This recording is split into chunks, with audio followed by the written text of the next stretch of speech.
आपको केदारकंठा की स्टोरी पता है? नहीं है ना? स्टोरी सुनाता हूँ, थोड़ा क्लोज हो जाओ। चिपक जाओ, चिपक जाओ। फिर वैसे ही छोटे आगे बड़े पीछे। अरे कोई नहीं, आप जैसे हैं वैसे सुन लो। हाँ। केदारकंठा की स्टोरी है, ये एक बहुत फेमस स्टोरी है। ये कब से शुरू, जब महाभारत का युद्ध हुआ था, सबको पता होगा। महाभारत कौरव पांडवों का युद्ध हुआ था, ठीक है। तो पांडवों ने क्या करा था, अपने सारा कुल वंश खत्म कर दिया था, है ना। अपने भाई का क्या था, वो सबको मार दिया था। तो उन्हें क्या मिला था, श्राप मिला था, तुम्हें मुक्ति तभी मिलेगी जब आपको शिव के दर्शन होंगे, है ना। तो शिव कहाँ रहते थे? पहाड़ों पे, कैलाश पे रहते थे, है ना। ज्यादातर शिव रहते थे मेडिटेशन में, तो वो पहाड़ों पर ही रहते थे। तो यहाँ की बहुत फेमस स्टोरी है ये, जोड़ा लेक। जोड़ा लेक का नाम आपको पता है क्यों पड़ा है यहाँ पे जोड़ा लेक? जोड़ा लेक ये पूरा जो भी आपको वाइल्ड लाइफ सेंचुरी है ना, ये यहाँ शिव का मेडिटेशन एरिया है। ये पूरा ऊपर पे जोड़ा लेक से ऊपर मेडिटेशन एरिया है। तो जोड़ा में बैठे थे शिव मेडिटेशन के लिए, है ना। शांत रहो थोड़ा। मेडिटेशन के लिए बैठे थे, तो क्या हुआ था, मेडिटेशन करते करते उनकी जटा से ना एक बाल गिरी थी वहाँ पे। फिर जोड़ा लेक का वो हुआ था, निर्माण हुआ था। जोड़ा लेक मतलब उनके सर में जो जुड़ा था, वहाँ से एक बाल मारा था उन्होंने, तब जोड़ा लेक का निर्माण हुआ था। फिर जब जोड़ा लेक से वो ऊपर गए मेडिटेशन के लिए, है ना, समिट से जस्ट नीचे 50 मीटर नीचे पे एक टेम्पल है, वहाँ पे मेडिटेशन कर रहे थे। तो आपको सामने गाँव दिख रहा, सिदरी ना, सिदरी नहीं, उस गाँव का नाम है शिरगा। क्या है? शिरगा। तो वहाँ एक मुनि, ऋषि मुनि रहते थे अपने पशुओं के साथ, है ना। तो शिव जब मेडिटेशन के लिए वहाँ पे बैठे थे, मेडिटेशन पूरा होने ही वाला था। कहाँ तक हो गया था? केदारकंठ नाम क्यों पड़ा? कंठ तक उनकी मेडिटेशन पूरी हो चुकी थी। और फिर सामने जो ऋषि मुनि अपने गाय उनके साथ रहते थे, वहाँ से पशु की आवाज़ आई। फिर वो यहाँ से डिस्टर्ब होके अपना ये सामने जो पीक दिख रही है आपको 1 2 3 4 फेसेस वाली, इसको बोलते हैं स्वर्गारोहणी, मैसिव। मुकुट जैसा दिख रहा है। ठीक है, मैसिव। मैसिव का मतलब समझते हो? मैसिव क्या होता है? मैसिव मतलब समूह, 2 या 2 से अधिक।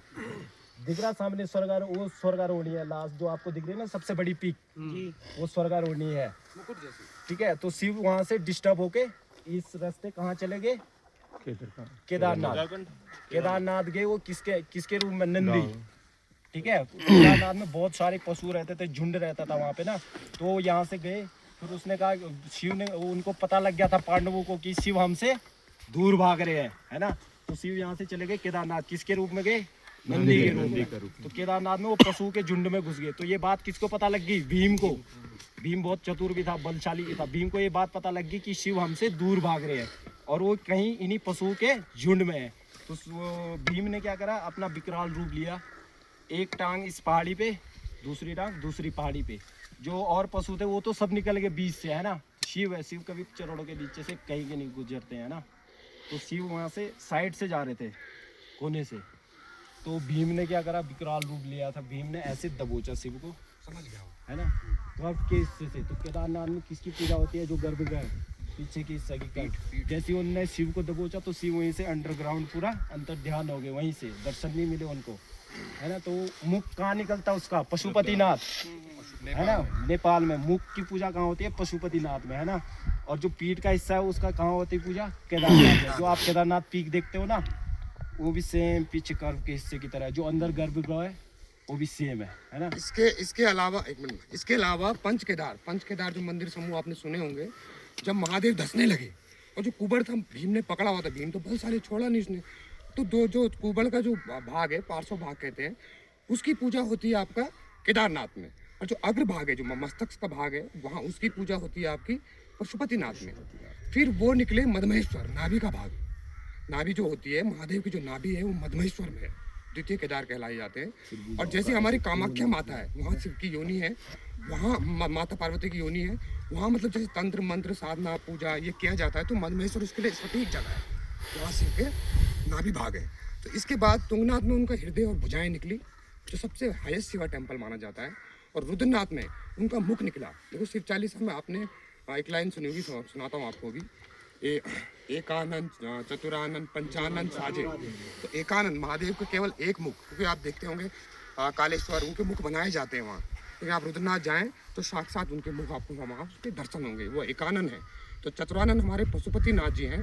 और जो हमारे पंचानन है अंकोर वाट में, जो विष्णु जी का बहुत भव्य मंदिर है, वहाँ पे हमारे पंचानन शिवलिंग है। अब मैं आता हूँ आपका पंच केदार पे। पंच केदार हमारे कल्प केदार हैं, कल्पनाथ भी कहते हैं उन्हें, कल्पेश्वर भी कहते हैं। वो साल के 12 महीने खुले रहते हैं, वहाँ उनकी जटाएं हैं। कहते हैं वो शिवलिंग 200 मीटर नीचे है, वहाँ उनकी जटाओं का रूप में पूजा जाता है। और शिवरात्रि के दिन वहाँ भव्य मेला लगता है संतान प्राप्ति का।